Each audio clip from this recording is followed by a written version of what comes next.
Salam Bapak Ibu sekalian, sebelumnya kita berdoa terlebih dahulu. Kami bersyukur Tuhan untuk pagi hari ini, kasih-Mu sungguh besar buat setiap kami. Kami tahu Tuhan panggilan-Mu sungguh tinggi, panggilan surgawi itu Kau nyatakan bagi setiap kami. Kau memanggil setiap orang Tuhan untuk percaya kepada Engkau, dan kami mau menangkap setiap panggilan-Mu ya Tuhan. Terima kasih Bapa, di dalam nama Tuhan Yesus Kristus, haleluya, amin. Ya. Kita membaca dalam Filipi 3 ayat 12 sampai 14. Filipi 3 ayat 12 sampai 14 dikatakan,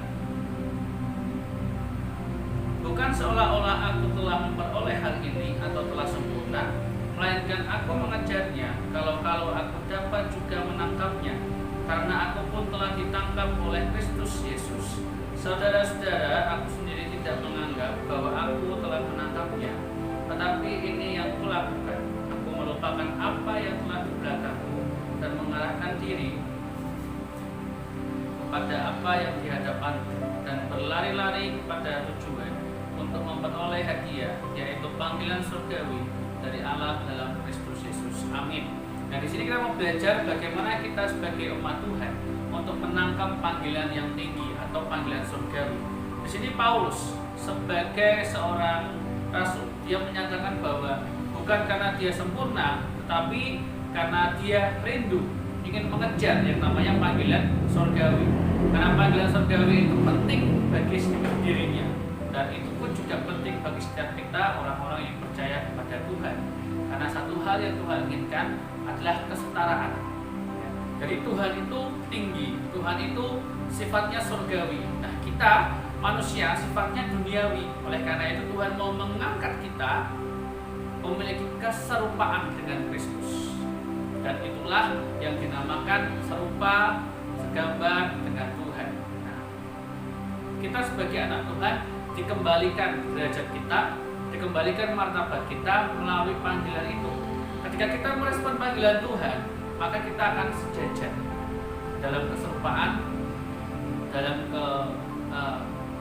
gambar yang sama dengan Tuhan, di mana kita memiliki yang namanya kesetaraan. Dan inilah yang disebut sebagai pasangan mempelai.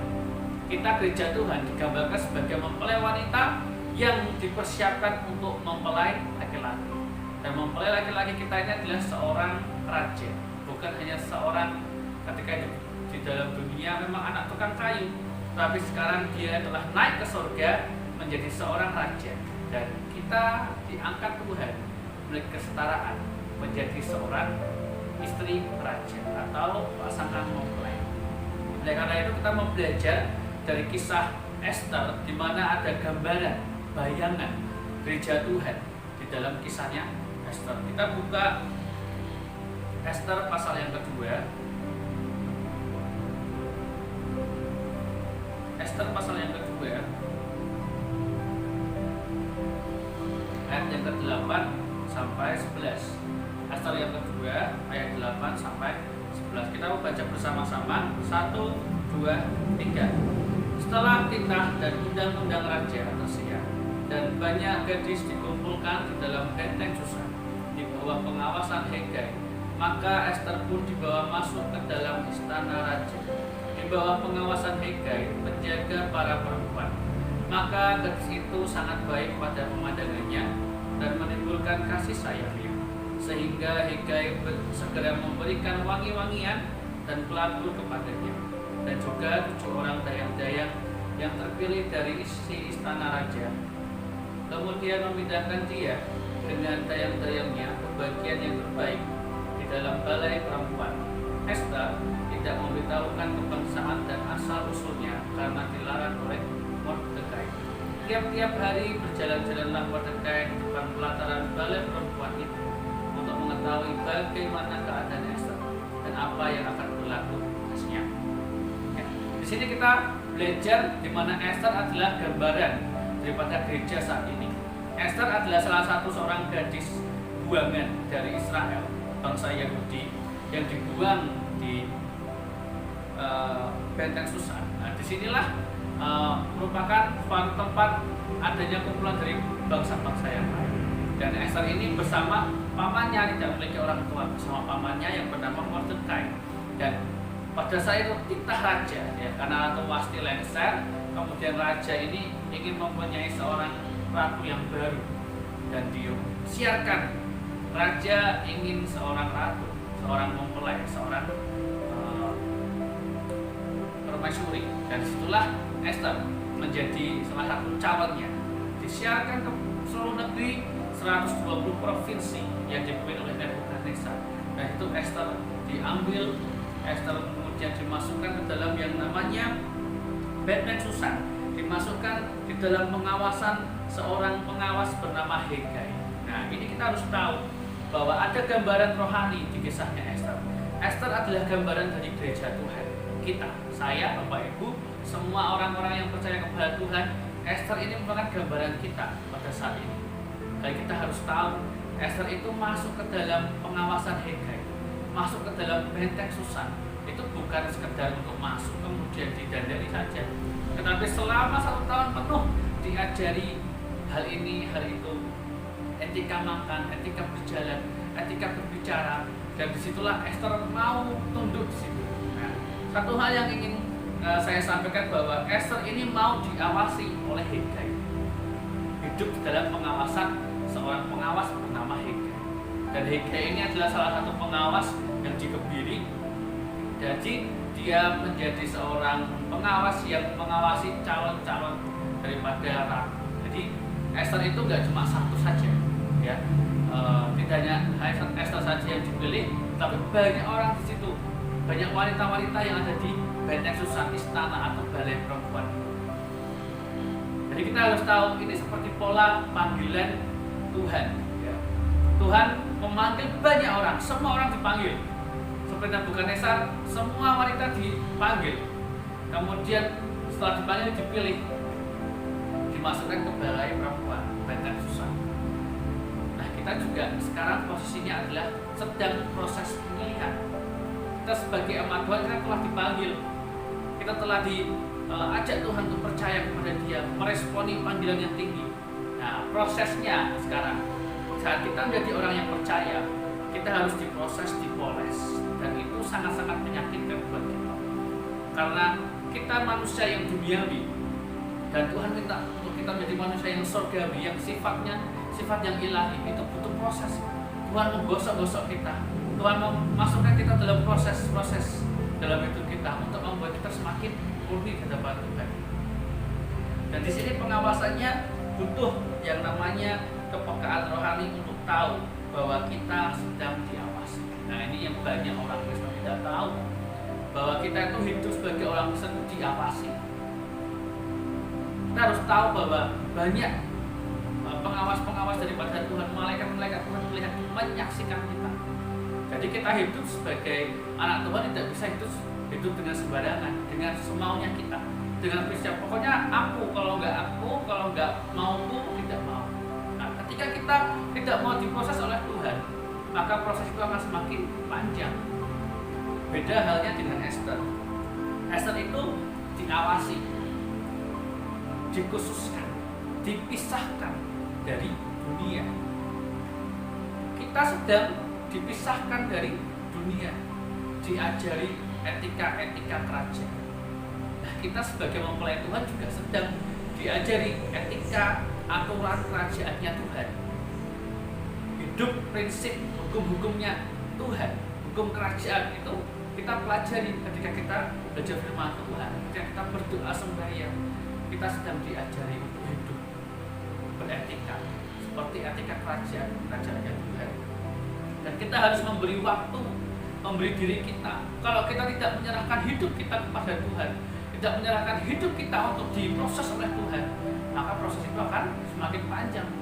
Butuh waktu, butuh proses, butuh penyerahan waktu kita lebih banyak datang kepada Tuhan, memberikan hidup kita, diri kita untuk datang kepada Tuhan. Ketika kita tidak mau hadir, tidak mau datang ke dalam hadirat Tuhan, maka proses itu akan semakin panjang. Nah, ini yang membuat kita menjadi anak Tuhan itu akan semakin lama susah untuk berkembang. Ketika kita mau diproses oleh Tuhan, dan Esther ketika masuk badan susah tidak mungkin dia seorang Esther yang memberontak, karena dikatakan ya ayat yang ke-9, maka gadis itu sangat baik pada pemandangannya. Jadi Hegai melihat itu Esther itu baik dan juga menimbulkan kasih sayang. Biasanya orang itu lebih suka kepada orang yang manut, yang nurut, yang taat, yang tunduk. Nah, Hegai melihat seorang Esther, dia yang baik, dikatakan baik dalam pemandangannya. Wah, anak ini baik dan pasti anak ini nurut. Jadi Esther ini adalah tipikal orang-orang Kristen yang mau tunduk di hadapan Tuhan, yang mau nurut di hadapan Tuhan. Di dalam pengawasan Tuhan, kita sebagai anak Tuhan, sebagai calon mempelai Tuhan, kita tunduk di hadapan Tuhan. Ketika kita bisa menimbulkan kasih sayang, ya, kasih sayang ini sifatnya adalah favor, atau artinya perkenanan Tuhan, kemurahan Tuhan.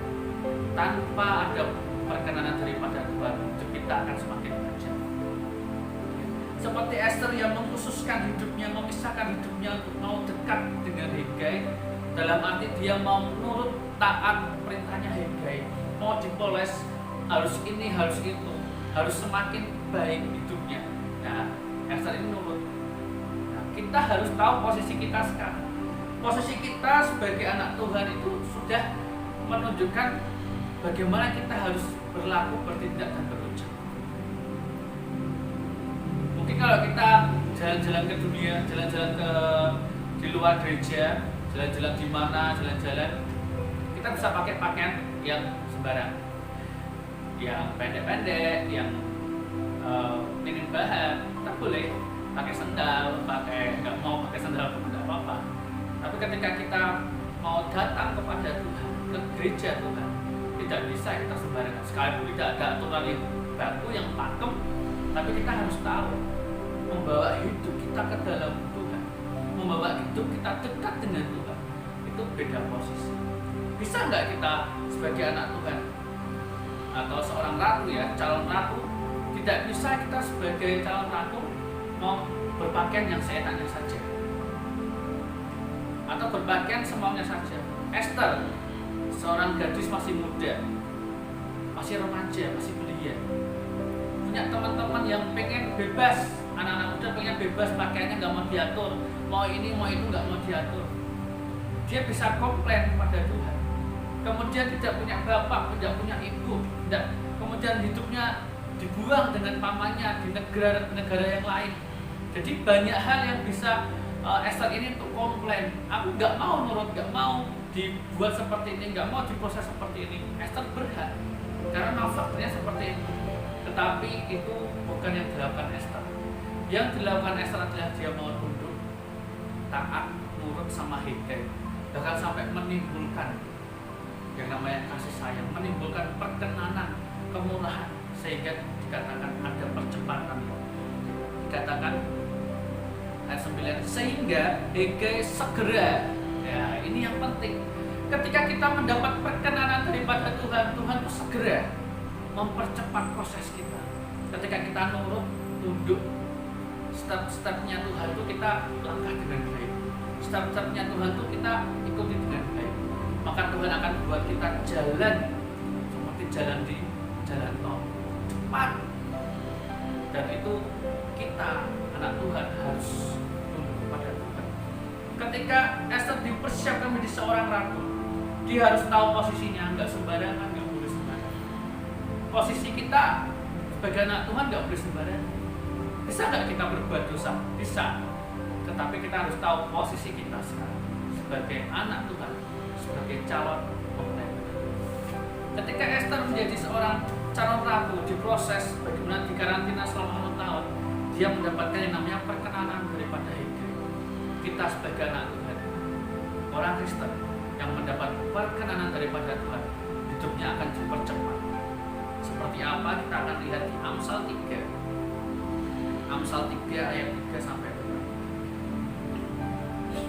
Amsal 3 ayat 3-4. Janganlah kiranya kasih dan setia meninggalkan engkau, kalungkanlah itu kepada lehermu, tuliskanlah itu pada loh hatimu, maka engkau akan mendapat kasih dan pengharapan dalam pandangan Allah serta manusia. Atau dalam terjemahan lain, ayat yang keempat, maka engkau akan mendapat perkenanan daripada Tuhan dan kesuksesan daripada Tuhan. Dan itu diberikan di dalam pemandangan Allah dan juga pemandangan manusia.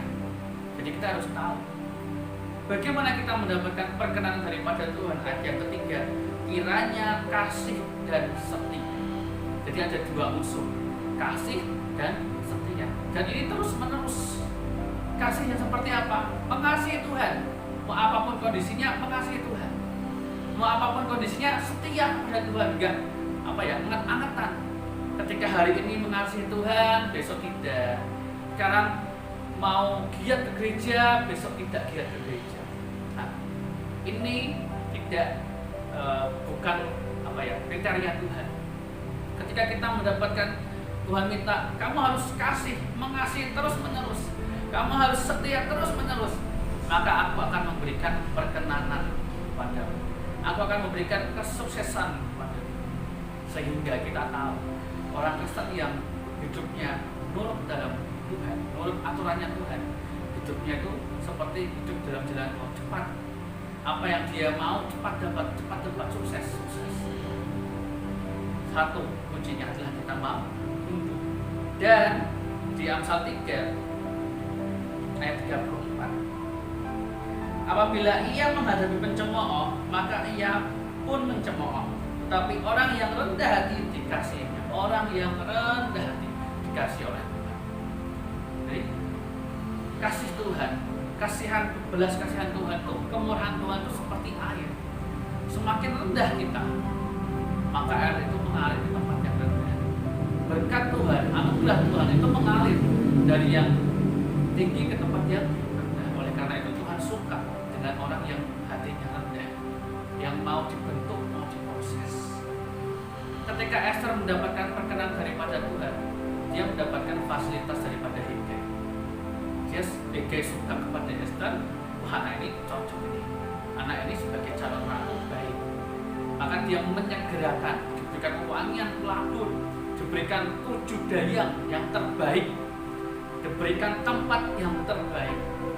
Ketika kita ikut aturannya Tuhan, nurut aturannya Tuhan, Tuhan berikan yang terbaik. Segala yang terbaik itu diberikan kepada kita. Kita harus percaya, kita harus pegang bahwa ketaatan itu harus ketaatan yang sepenuh. Tidak boleh sekarang taat, besok tidak. Ketaatan itu terus menerus dan sepenuh. Dan setelah perkenanan Tuhan berikan dalam kita. Ketika kita menyerahkan hidup kita ke dalam tangan Tuhan, menyerahkan hidup kita, memberikan waktu kita untuk Tuhan, memberikan hidup kita dekat dengan Tuhan, Tuhan menyatakan percepatan, perkenanan, Tuhan menyatakan kasih, belas kasihan, Tuhan menyatakan kesuksesan bagi setiap. Kami bersyukur Tuhan untuk malam hari ini, untuk pagi hari ini. Kami juga bersyukur kasih-Mu yang besar menyatakan firman-Mu Tuhan bagi setiap kami, dan kami percaya kasih-Mu, setiamu nyatakan bagi setiap kami, sehingga kami memiliki kasih-Mu, kami memiliki juga setiamu dalam hidup kami terus menerus, dan kami menjadi orang yang diperkenan oleh Engkau, kami menjadi orang yang dikasihi oleh Engkau, dan kami mau membuka hati kami untuk dibentuk, diproses oleh Engkau Tuhan, menerima nasihat-nasihat dari pemimpin rohani kami, jadi pribadi yang lebih baik lagi. Kami mau rindu untuk memiliki kesetaraan, keserupaan dengan Engkau, dan kami menjadi calon mempelai yang sempurna di depan. Terima kasih Bapa, dalam nama